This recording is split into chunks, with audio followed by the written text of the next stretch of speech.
Translation by Srila Prabhupada. My Lord, you may use my water as you like. Indeed, you may cross it and go to the abode of Ravana, who is a great source of disturbance and crying for the three worlds. He is the son of Vishrava, but is condemned like urine. Please go kill him, and thus regain your wife, Sita Devi. O great hero, although my water presents no impediment to your going to Lanka, please construct a bridge over it to spread your transcendental fame. Upon seeing this wonderfully uncommon deed of your lordship, all the great heroes and kings in the future will glorify you. Purport by Srila Prabhupada. It is said that a son and urine emanate from the same source, the genitals. When a son is a devotee or a great learned person, the seminal discharge for begetting a son is successful. But if the son is unqualified and brings no glory to his family, he is no better than urine. Here Ravana is compared to urine because he was a cause of disturbances to the three worlds. Thus the ocean personified wanted him killed by Lord Ramachandra. One feature of the Supreme Personality of Godhead, Lord Ramachandra, is omnipotence. The Lord can act without regard to material impediments or inconveniences. But to prove that he is the Supreme Personality of Godhead, and was not merely advertised as Godhead or elected by popular vote, he constructed a wonderful bridge over the ocean. Nowadays it has become fashionable to create some artificial God who performs no uncommon activities. A little magic will bewilder a foolish person into selecting an artificial God because he does not understand how powerful God is. Lord Ramachandra, however, constructed a bridge over the water with stone by making the stone float. This is proof of God's uncommonly wonderful power. Why should someone be accepted as God without displaying extraordinary potency by doing something never to be done by any common man? We accept Lord Ramachandra as the Supreme Personality of Godhead because he constructed this bridge. And we accept Lord Krishna as the Supreme Personality of Godhead because he lifted Govardhan Hill when he was only 7 years old. We should not accept any rascal as God or an incarnation of God, for God displays special features in his various activities. Therefore, the Lord himself says in Bhagavad Gita 4:9, Janma karma chame divyam evam yo veti tatpataha tyakvateham punarjanma naiti mameti so Arjuna. One who knows the transcendental nature of my appearance and activities does not, upon leaving the body, take his birth again in this material world, but attains my eternal abode, O Arjuna. The activities of the Lord are not common. They are all transcendentally wonderful and not able to be performed by any other living being. The symptoms of the Lord's activities are all mentioned in the Shastras, and after one understands them, one can accept the Lord as he is. Om Ajnanatimrandasya Jnananjana Shalakaya Chakshurun Militam Jena Tasmai Shri Gurave Namaha. Jai Shri Krishna Chaitanya Prabhu Nityananda Shri Advaita Gadadhara Shivasadi Gaur Bhakta Vrinda. Hare Krishna Krishna Krishna Hare Hare Hare Rama Rama Rama Hare Hare. Kamam prayahi jai vishvaso vameham trailokya ravanamavapnuhi virapatnim padnihi saitamihayeva yashaso vitatyai gayanti digvi jayino yamupetya bhupa. So, in this verse, the ocean, the personified ocean is praying or addressing the Supreme Lord Ramachandra. And the first line, it's a little funny kind of thing. Oftentimes in Krishna consciousness, one thing seems like a certain thing, but it's actually a little different, slightly different. So the way things are presented, the ocean is saying, my Lord, you may use my water as you like.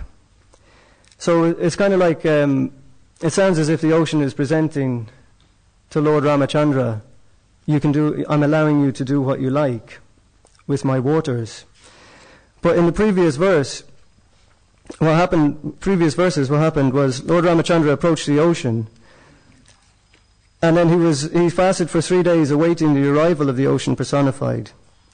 When the ocean did not come, the Lord exhibited his pastimes of anger, and simply by his glancing over the ocean, All the living entities within it, including the crocodiles and sharks, were agitated by fear. Then the personified ocean fearfully approached Lord Ramachandra, taking all paraphernalia to worship him. So the Lord glanced over the ocean. So it's understood that if the Lord glances over somebody, then something happens to that person. It's not just like, if I look at somebody, nothing happens. Nobody even notices. Sometimes you try and glare at someone to freak them out and they're not even bothered. But when Lord Ramachandra glances at somebody, something amazing happens. Something amazing happens. So he glanced over the ocean, and by his glancing over the ocean, even all the living entities within the ocean were affected. All the living entities within the ocean were affected. Then the ocean prayed, "O all-pervading Supreme Person, we are dull-minded and did not understand who you are. But now we understand that you are the Supreme Person, the Master of the entire universe, the original personality of Godhead." So the ocean is saying she didn't understand who the Lord was, but now she understands who the Lord was, because the Lord has glanced over the ocean. And then she says, "My Lord, you may use my water as you like," as if she's given permission. But she's already explained that she accepts him as the supreme controller. So, in one sense, she's just making a statement. You can use my waters as you like. You can do whatever you want, actually. Here was me thinking that I'm so powerful that I can do whatever I want in this world. In our little world, I can become a doctor, or I can become a lawyer, or I can do this, I can do that. But then, if the Lord's glance comes upon us, then we realize that this is not us anyway. That thing that I think is me, it's just a part of the Lord's energy. So the Lord can do what he wants with this body. So this whole idea of surrender, what I'm trying to get at is that we're always thinking, I have to surrender to Krishna. But that surrendering, that thing of like me surrendering, I'm trying to surrender, we have to do that as a sadhana. But actually when surrender happens, it's the knowledge comes and the realization comes that we don't have a choice. Krishna is the controller. Krishna is the controller anyway. And the whole time when I thought I was the controller, actually Krishna was the controller.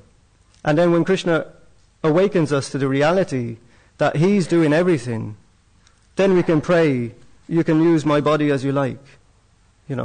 It's not that, I'm giving you permission, because we have this God complex. We're here trying to imitate Krishna. So I'm going to give Krishna permission to use my body. Krishna doesn't need permission to use our body.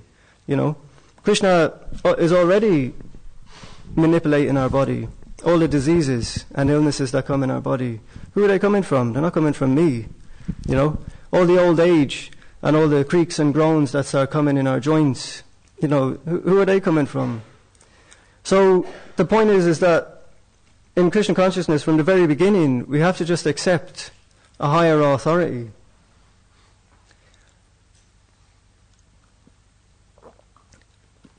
Like in the Vedic culture, there's a whole thing about worshipping demigods and worshipping different gods, and there's a whole science.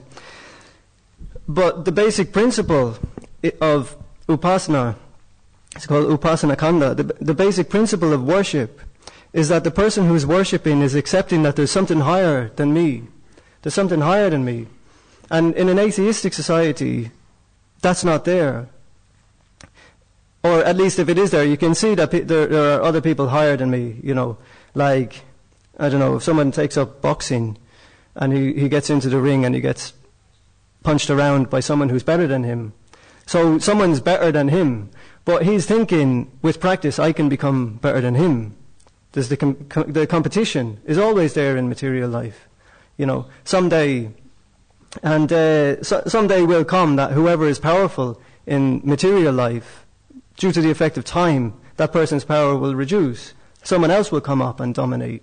You see it all the time. It's there in politics, it's there in business, it's there in gangland crime. There's one powerful person, he rules the whole place. Then over time he becomes weakened a bit. Someone else comes along, kicks him out, dethrones him, takes over. So that mentality is always there in material life, that although there may be someone more powerful than me, still by my prowess, by my endeavor, I can become more powerful than him. So we're always trying to be more powerful. There was one conversation where there was a reporter talking to Srila Prabhupada, and he was quite arrogant. He was, you get a lot of those conversations where there was someone being quite arrogant with Prabhupada, and Prabhupada had a knack for putting people in their place. So he said, who is God? Or what does God mean? He said, who is God? And Prabhupada said, God means who is greater than you in all respects. He just chopped him straight away. He's greater than you in all respects. There's no way in which you're greater than God. There's no way. And there will be no way, ever, that you will ever even approach the power of God, of the Supreme. So that's the first step in Krishna consciousness, is that acceptance. That's the upasana kanda, they call it, the process of worship in the Vedas. And we practice that. In Krishna consciousness, we practice that process. We accept Krishna as the Supreme, and we're subordinate. So this statement that you may use my water as you like, so we have to come to that realization that you can use my body as you like. Not that I give you permission to use my body as you like, but that you can use it as you like anyway. Now, if we give permission, then we enter into the internal energy of Krishna, and we become controlled by the antaranga shakti, the internal energy of Krishna. If we don't give permission for Krishna to control us, then we enter into the bahiranga shakti, the external energy of Krishna, the material world, and we become controlled by the laws of nature. So that choice we have, how Krishna controls us. Either Krishna controls us with the spiritual energy in a Satchitananda body, an eternal, blissful spiritual body, controls us in that way, or else we refuse to accept his dominion and we become controlled by the material energy. So we have sufficient experience of being controlled by the material energy. We don't need any more education in that regard. But what we don't have sufficient experience of is absorption in the spiritual energy. So that's the cultivation of Krishna consciousness, is to try and bring ourselves to surrender involuntarily to Krishna's dominion. So there was a devotee who used to be around called Tribhuvanath Das, and he used to say, he had, every devotee has their preaching points that they travel around the world with. And one of the ones he used to say quite often, he used to say that God can't win, he said. Because you say somebody's God, somebody's the Supreme Lord, and then people say, how is he God? He hasn't done anything amazing. How can he be God? So if somebody hasn't done anything amazing, then nobody will accept him as the Supreme. So then they say, well, actually, Krishna's the Supreme, he does amazing things. He lifted Govardhan Hill with his little finger. And then people say, that's just stories. That's just mythology. So he says, well, Krishna can't win then, can he? Because if he doesn't do anything amazing, nobody's going to accept his supremacy. And if he does something amazing, then nobody will believe it. They think it's just mythology. So it's a difficult position. It's a difficult position. So because of our stubbornness and our obstinacy, we have this thing where we try and, Prabhupada used to say, Atmavan Manyate Jagat. We try and project our own mentality onto Krishna. Prabhupada used that thing. He said there was a morning walk where people were saying, they say there's no God because nobody's seen God. Nobody's seen God. So if God existed, then we should be able to see him. So Prabhupada said, that's called Atmavan Manyate Jagat. He says, because I've never seen God, therefore I think nobody's ever seen God. That was his point. Atmavan Manyate Jagat means, as I see, so the whole world sees. So a man who's very greedy, he sees that everybody in the world is greedy, greedy after money, isn't it? Everybody wants money. And you think, well, actually, no, some people are not so greedy after money. Someone who's very lusty thinks everybody's lusty. Someone who's very angry sees anger everywhere. So, Prabhupada said, somebody who's never seen God thinks nobody has seen God. But that's his ignorance. That's his ignorance. People have seen Krishna. And the Srimad Bhagavatam is full of narrations of people who've perceived Krishna and seen Krishna. So, Lord Ramachandra, we have to accept it. We have to accept his pastimes. We have to accept his pastimes on the strength of the Vedic literature and on the strength of the personalities who are speaking the Vedic literature. We have to accept that he has all manner of transcendental pastimes, which are incredible, which are absolutely amazing.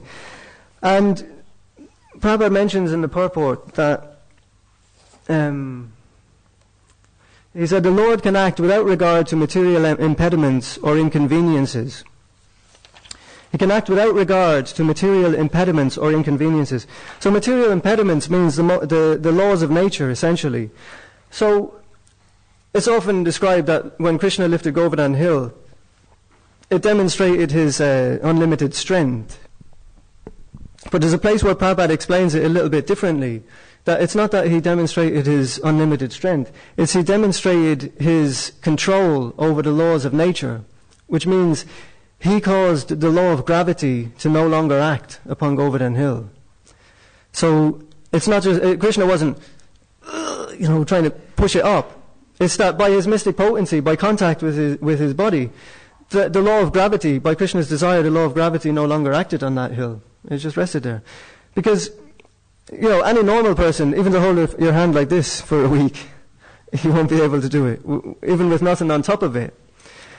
So the point is that you can analyze, why does this hurt? Why does it hurt? Because there's certain muscle groups in your arm which are contracting and, causing your bone structure to remain in this position. So if you stay like this, it's a physical act. It's a physical act. There's certain biological processes going on in your arm. And because those biological processes create heat, after a while your arm starts burning and you have to put your arm down. Coupled with the fact that your blood won't pulsate properly and your arm will start withering away after time. There's some sadhus, if you like, in India who do that, don't they? They have one arm in the air and they keep it there for the rest of their life. And then the arm starts going all weird because it doesn't get proper oxygen into the cells, So Krishna's not like that. Krishna's not like that. He's demonstrating that if he stands like this, or if he stands like this, it's the same for him. He's not subject to the law of gravity. And he can make something else. He can make a mountain cease to be subject to the law of gravity. Because he's in control of the laws of nature. So he's standing there demonstrating, I'm the controller of the laws of nature. We are all controlled by the laws of nature. That's the distinction. That's the distinction. That's the explanation Prabhupada was given to that pastime.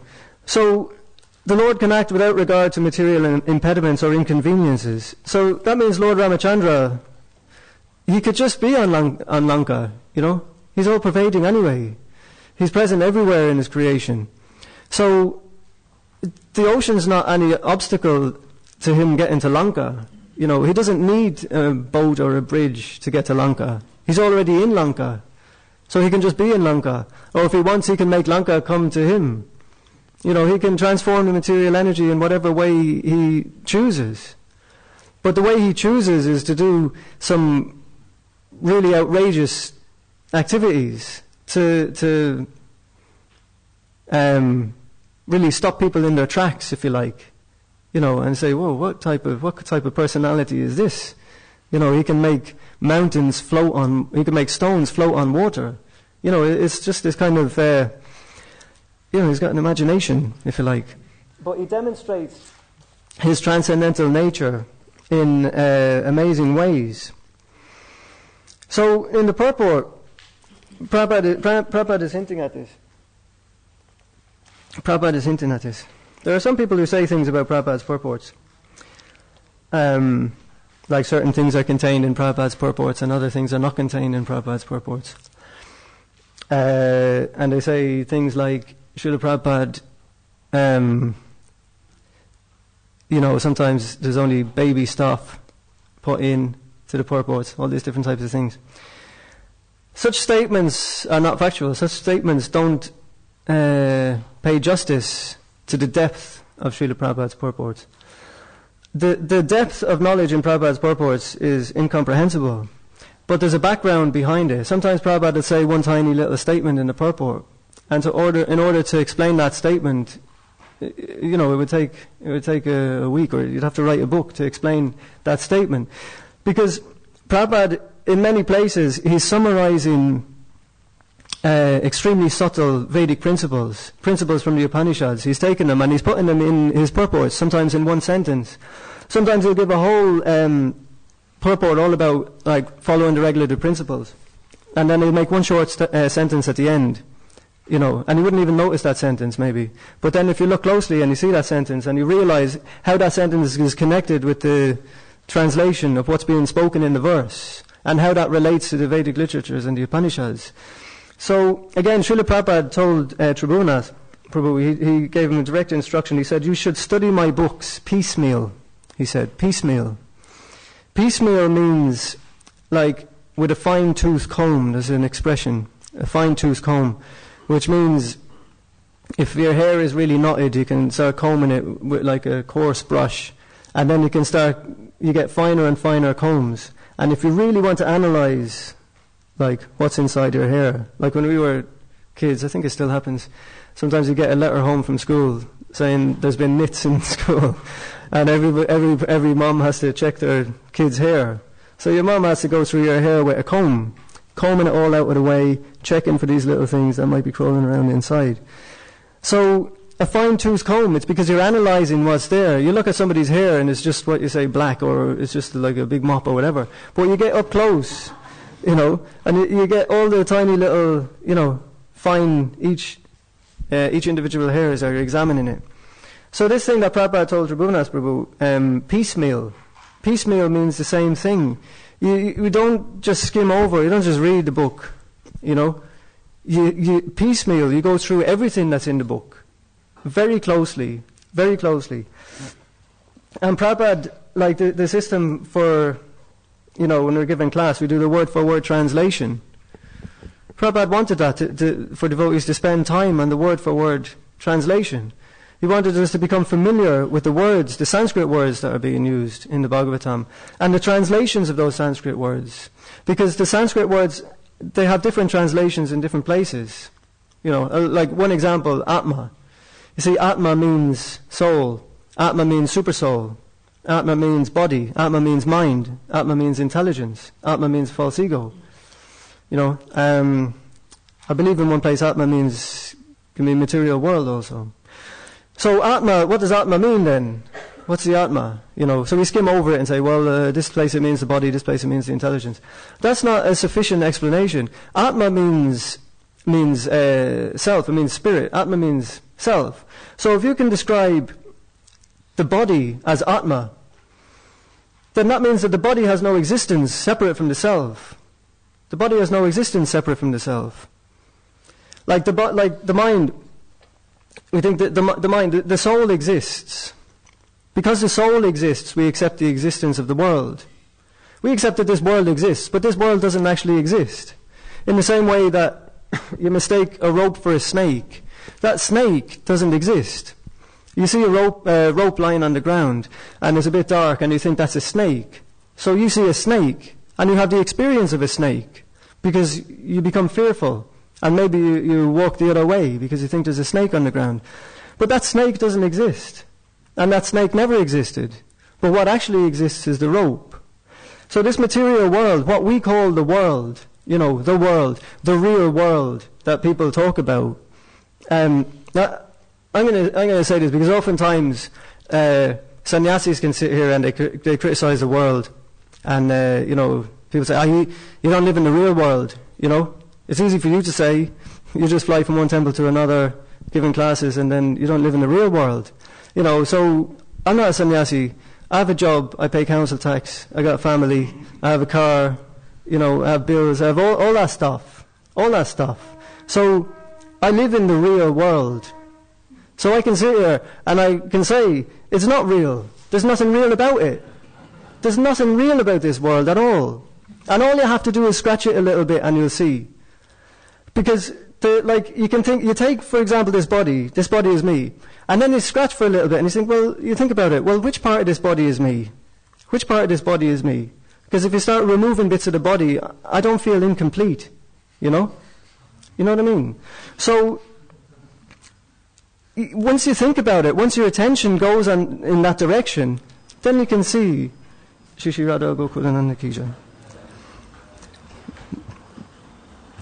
Once your attention goes in that direction, you can begin to see that actually I'm not this body.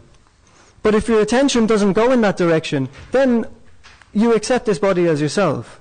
Like, I came to the temple this morning. You know what I mean? Who came to the temple? Well, this body is here. So we talk in general language, I came to the temple. But then you think about it a bit and you say, well, I'm not the body. So then who am I?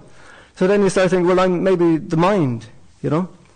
But then you scratch that a little bit and you start to see that I have the ability to perceive the mind. So if I have the ability to perceive the mind, then how can I be the mind? And I have the ability to move in a different direction to the mind. You know, I can say no to the mind, or I can say yes to the mind. So the mind is something different than me. So the example of the snake and the rope, the snake has no existence, but if it has an existence, its existence is based on the rope. So this body has no existence, this world has no existence.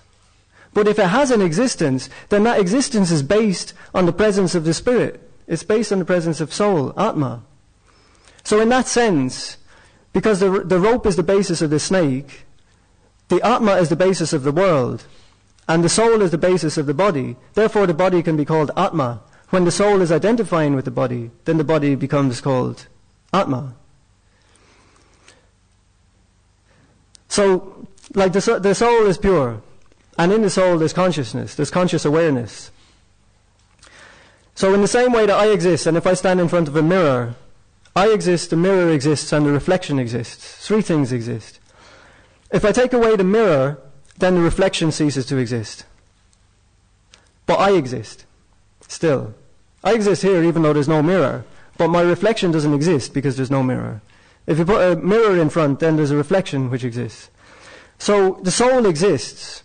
Krishna exists and the spirit exists. I'm speaking on a higher level. There's a relationship between the individual soul and the super soul. But to introduce the point, the Shastra speaks in terms of Atma and takes Atma to be the supreme Vastu, the all-pervading spirit, to grasp the point. So because spirit exists. Now, the Prakriti, the material energy, acts like a mirror. So when Atma reflects into the modes of material nature, then the reflection of that Atma in the modes of nature is called the mind. It's called the mind. Mind meaning, like in the Bhagavatam it's described as 4 categories. There's Manasa, Buddhi, Ahankar, and Chittam, which means mind, intelligence, false ego, and contaminated consciousness. So that's called the subtle body. So when the soul reflects into the modes of nature, then the subtle body appears. The subtle body appears. And due to ignorance, the soul accepts this subtle body as the self. And from the subtle body, the gross body grows up around that subtle body. So when we talk about the real world, everyone says the real world which is centered around this physical gross body, it's the most unreal world you can get, actually. The real world is the spiritual world, because the spiritual world is that thing which never changes. It exists eternally without change. Everything else is a distorted reflection of the spiritual world. So this thing that we call real, it's not real, it's just a reflection of reality. So, that point, I'm just making that point, sometimes the word Atma, you see in Prabhupada's translations, he translates the word Atma in different ways. So if we read, sometimes Atma means intelligence, sometimes Atma means body. If you look at it a bit more deeply, this is a huge principle in the Vedic literature, in the Upanishads. And without grasping this principle, we can't enter into Krishna consciousness. We can't enter into Krishna consciousness properly without grasping this principle. Prabhupada says in the last sentence, the symptoms of the Lord's activities are all mentioned in the Shastras, and after one understands them, one can accept the Lord as he is. One can accept the Lord as he is. So there's a few things there. One is as he is, or the Bhagavad Gita as it is. That's Prabhupada's mission, as it is. Now, one can accept the Lord. One can accept the Lord means, like every word of Prabhupada's purport has, what would say, connotations around it. One can accept the Lord as he is. That means bhakti. Acceptance means bhakti. Because in spiritual life, acceptance is more important than understanding. Acceptance is the key to spiritual life. Understanding is not the key to spiritual life. What we find is that people are absorbed in trying to understand things, so we get all into these philosophical discussions, and then one person said this and the other person said that, and one Swami explained it in this way, and but my Guru didn't explain it in that way, he explained it in another way, and there's all different types of confusion go on. And the problem is that understanding is neither here nor there in Krishna consciousness. On the philosophical level. All this philosophy and stuff, it's to try and bring us out of our mundane existence. But the real thing is acceptance. If you accept the knowledge, then the knowledge will act. If the knowledge is given by a source which is realized, and you accept that knowledge, it's the acceptance which will change your life. It's not the understanding that changes your life. I think anybody who does... anyone who does book distribution, but anybody who tries preaching to anybody will know that you can sit there and talk philosophy to someone for hours and they'll accept everything. They won't change anything. So, they'll understand. I don't mean accept. They'll understand everything. Yeah, I understand that point. Yeah, that's true. All this type of thing. Okay, so do you want to do something about it? No. So what's the value of all the understanding then? The point is you're supposed to have an experience which changes. It changes your life. And devotees who take seriously to the process, it's because of an experience. And that experience causes an acceptance. There's an acceptance inside, and the acceptance is the thing which opens up what would you call your internal eye, or whatever you want to call it. Changes something inside. But Prabhupada says that after one understands the Lord's activities, then one can accept the Lord in truth. So for proper Sharanagati to happen, then this understanding, now I'm using the same word, but what I mean is on one sense it's the intellectual understanding, the philosophical type of thing. But to understand properly, on a deep level, Tattva, Krishna Tattva, then we can surrender to Krishna and accept the Lord as he is, which is the point. So the point is to analyze Prabhupada's purports piecemeal. So he gives this example. He's talking about, he mentions Bhagavad Gita 4:9, Janma karma cha me divyam. One who knows the transcendental nature of my appearance and activities. So how does one come to know the transcendental nature of the Lord's appearance and activities? Because you can know them, like all these words. Again, another reason, at least is my understanding, another reason why Prabhupada gave the word-for-word translations is because the English language is a very difficult medium to discuss spiritual life in, to discuss Krishna consciousness in. Because the words are not constructed with the specific subtle meanings that Sanskrit words have. So, Janma karma cha me divyam evam yo veti tatvataha, to know in truth, to understand in truth the tattva behind Krishna's existence, Krishna's pastimes and appearance and activities. To understand that in truth, then one goes back to Godhead. So we have an understanding of Krishna's past, we know all the stories and we know the philosophy and all this type of thing. But that doesn't necessarily mean that we have understanding of the tattva of Krishna consciousness. There's something more. There's something more to understand. Now, tattva is understood. Material knowledge is understood with the intelligence. Tattva is experienced with the soul. There's a difference. There's one difference. That if you go to university and they give you a whole load of information,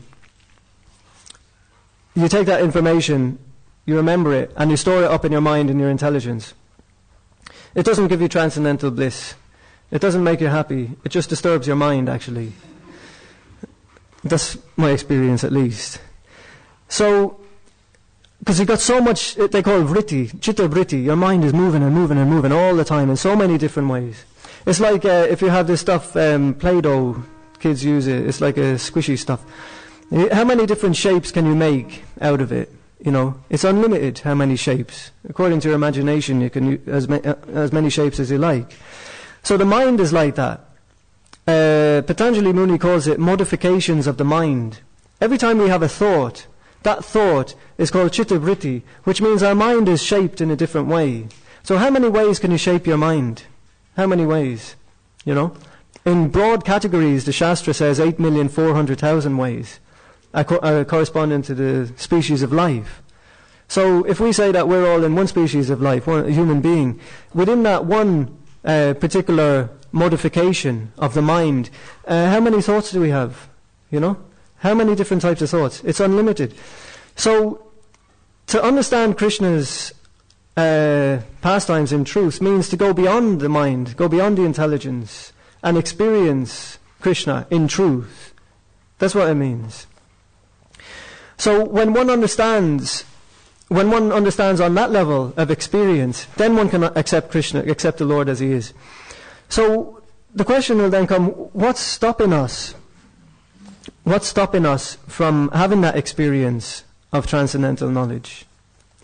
Now, there's something blocking us, because naturally we have Sat Chit Ananda bodies. So we're full in transcendental knowledge. But we don't have access to that transcendental knowledge. So why? What's blocking that transcendental knowledge? Krishna describes in the Bhagavad Gita that it's karma. It's called karma vasana, which is blocking our transcendental vision. Because of, there's one purport where Prabhupada explains that the reaction to material activities is assimilated into the subtle body, is assimilated into the mind. So what it means is that there's three things in the mind. There's vritti, chitta vritti, then there's samskar, and then there's vasana. Vritti means a thought. If a thought comes into your mind, it's called vritti. If we like that thought, or if we hate that thought, or if we have some attachment to that thought, and then we think that thought again, then through repetition, that thought becomes samskar, becomes a samskar. And if we hold on to that samskar without addressing it, then that samskar becomes vasana. Means very strong. And when that vasana, if a vasana is there, then that vasana has to act. That's the law of nature. If there's a vasana, then that vasana has to act. If we've caught hold of something so strongly with our mind, Bharat Maharaj caught hold of the deer so strongly with his mind, with his affection, that it became vasana, and then that had to happen. He had to take birth as a deer. That's the system. So, if we look around in the world, in the real world that everybody lives in, what are they doing? They're doing this. You know, someone's sitting peacefully, and they think there's something wrong with that guy. You know, he needs a television set or something, you know, to give him some engagement. What does engagement mean? You know, like people say, kids have this thing, I'm bored, you know. What does bored mean? Bored means you're peaceful. There's nothing going on, you know. But we don't like that. We want to be busy all the time. So you give them something to be busy with, so it causes these thoughts in their mind. And then if they show an interest in something material, then you encourage that and you reinforce that thought, turn it into a samskar. Then it becomes a habit, and they become habituated to it, and then it becomes vasana. And then that's it, you've guaranteed another body for that person. And that's what we're doing. That's what they're doing in the material world. That's what they're doing. So the yoga system means to do the exact opposite. The yoga system means to address this chitta vritti. Chanting the holy names is the most powerful method in this age for bringing the chitta vritti down, bringing the thoughts down, so we can just sit peacefully and perceive Krishna's presence in our life. We don't have to do anything mad, big, extraordinary stuff. We have to try and bring it down, you know. And then, you know, the point that comes, oh, so we just sit there and do nothing then, you know. Okay, so, I mean, that always happens. You tell people you have to try and calm your mind, calm down, you know, stop being so high. Oh, so we just sit there and do nothing. Let's try and sit there and do nothing, you know.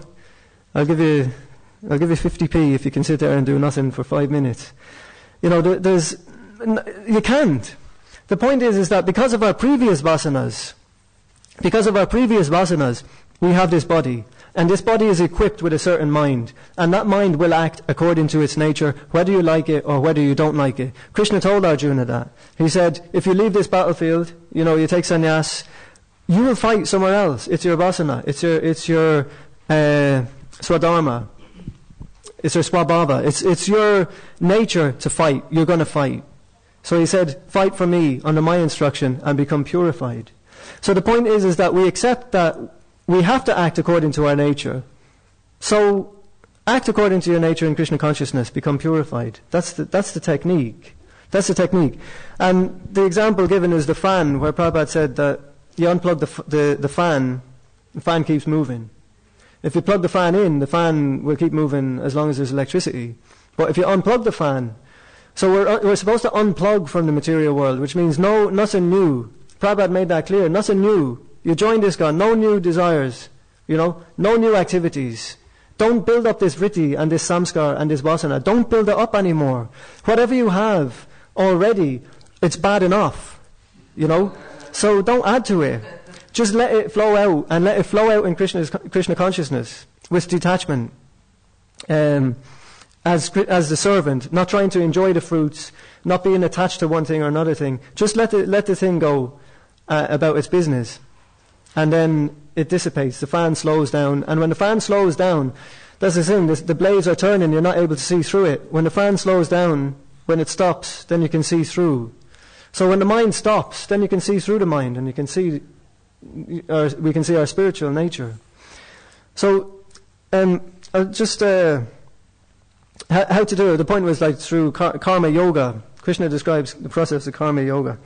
So I just want to read one verse and say one thing. I think I don't know if I'm allowed to say it, but I think I should. I think it's worth saying. Chapter 2, text 49. Durena Yavaram karma. O Dhananjaya, keep all abominable activities far distant by devotional service, and in that consciousness surrender unto the Lord. Those who want to enjoy the fruits of their work are misers. So, Krishna has given the instruction of how to engage in karma yoga, how to engage our activities in Krishna's service. So he says, Durena means discarded at a long distance, he certainly, avaram karma, abominable activities. In the original version of the Bhagavad Gita, it's translated as keep all fruitive activities far distant from devotional service. Far distant by devotional service. By devotional service, you have to keep all fruitive activities far away from you. That's in the original printing. Now, there's a point. I'm not just trying to be controversial for the sake of it. I'm not trying to make any controversy. I'm just trying to say something. Keep all abominable activities far different from by devotional service. It sounds different. What does abominable activities mean? Lying, cheating, stealing old ladies' handbags, all this different type of stuff. What does fruitive activities mean? Pious activities, sinful activities. So keep all abominable activities far distant by devotional service. Conjures up the idea, just be a good person, be a good person. Don't do anything sinful, don't do anything really bad, be a good person. But keep all fruitive activities far distant by devotional service. It's different.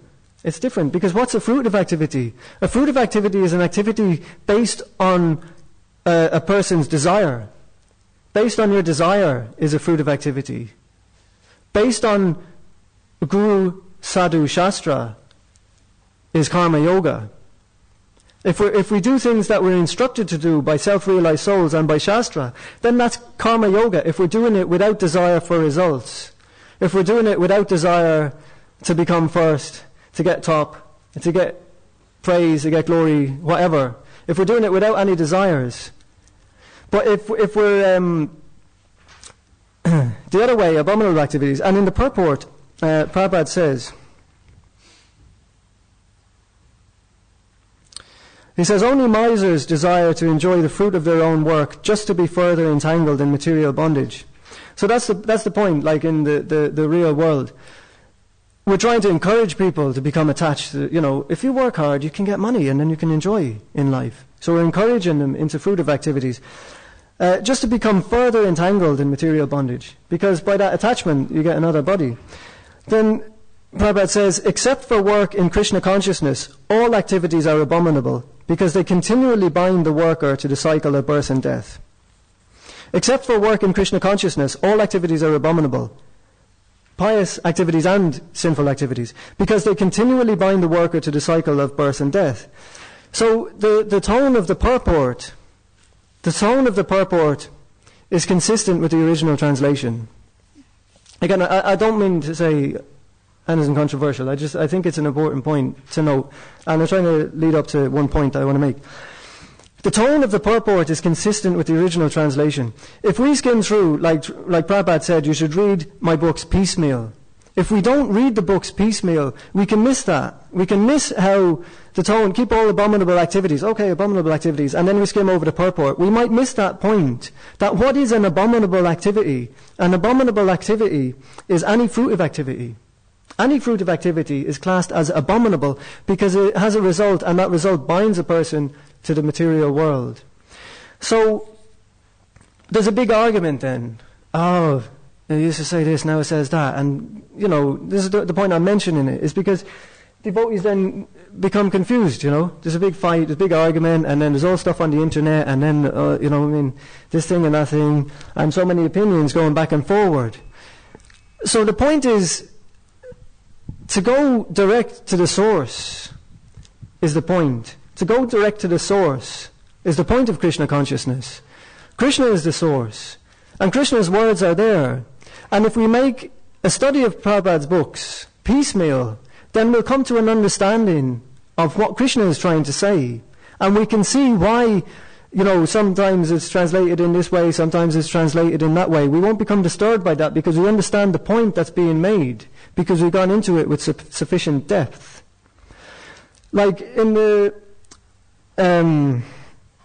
Guru Puja prayers, the spiritual master, the Guru Puja prayers, we're praying to the spiritual master, but we understand that the spiritual master is Sakshat Hari. He's directly Krishna. But Prabhupada said the Supreme Personality of Servitor Godhead. So the spiritual master will never take the position of Krishna. He's always Krishna's servant.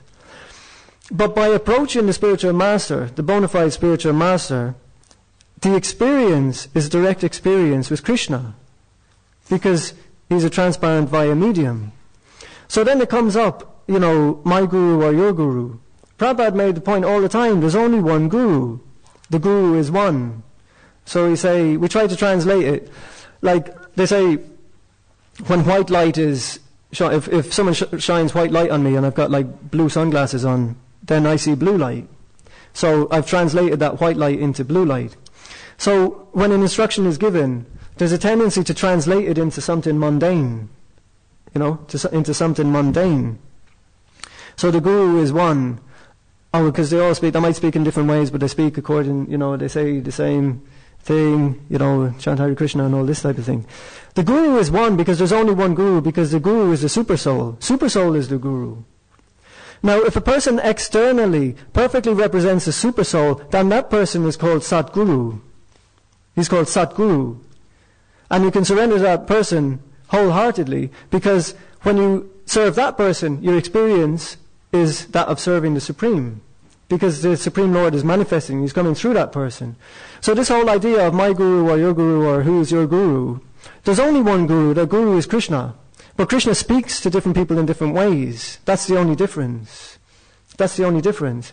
So what I'm trying to say is that although there may be controversy about different translations of books and this type of thing, the way to go beyond that controversy is to accept the instruction that the instructions are supposed to be transparent media by which we can approach the Supreme. And if we're approaching the Supreme, then everything is clear. If we're not approaching the Supreme, then we're in problems. So I've gone over time. Apologies. Srimad Bhagavatam Mahapuranam ki jai. Srila Prabhupada ki jai. If there's any comments.